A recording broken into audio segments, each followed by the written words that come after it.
এক গ্রামে থাকত এক দয়ালু কৃষক। তার নাম ছিল দিনু। তার উঠোনে এককালে ছিল সবুজের সমাহার। কিন্তু এবার গ্রীষ্মকাল ছিল বড়ই নিষ্ঠুর। বৃষ্টি নেই, জল নেই, চারদিকে শুধু রুক্ষতা।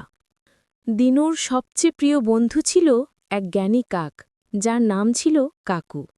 একদিন দিনু হতাশ হয়ে কাকুকে বলল, ওরে কাকু, আমার সব শেষ। এই গরমে আমার বাগান শুকিয়ে গেল, আর কুয়োর জলও একেবারে তলানিতে। দিনুর কষ্ট দেখে কাকু স্থির থাকতে পারল না। সে স্থির করল সেই বন্ধুকে এই কঠিন অবস্থা থেকে উদ্ধার করবে। উড়ে গেল গ্রাম ছাড়িয়ে দূর দিগন্তে। খুঁজতে খুঁজতে সে পেল একটি ছোট্ট পুকুর, যা এখনও সামান্য জলে ভরা। কিন্তু জলটা অনেক নিচে। কাকু একাই জল আনবে কি করে? জ্ঞানী কাকু কিন্তু হার মানল না। সে দ্রুত ফিরে এলো দিনুর কুয়োর কাছে। তারপর শুরু করল এক অসাধারণ কাজ। সে পুকুর থেকে বারবার তার ঠোঁটে ছোট ছোট নুড়ি পাথর ভরে আনল।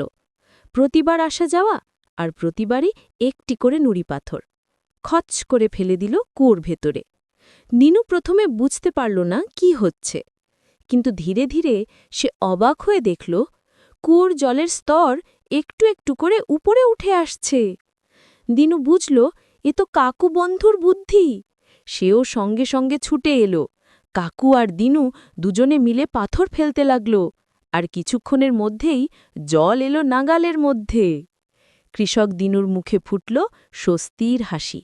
সে আনন্দে বালতি ভরে জল তুলল, আর কাকু তার বন্ধুর এই জয় দেখে অহংকারে কাঁ কাঁ রবে ডেকে উঠল।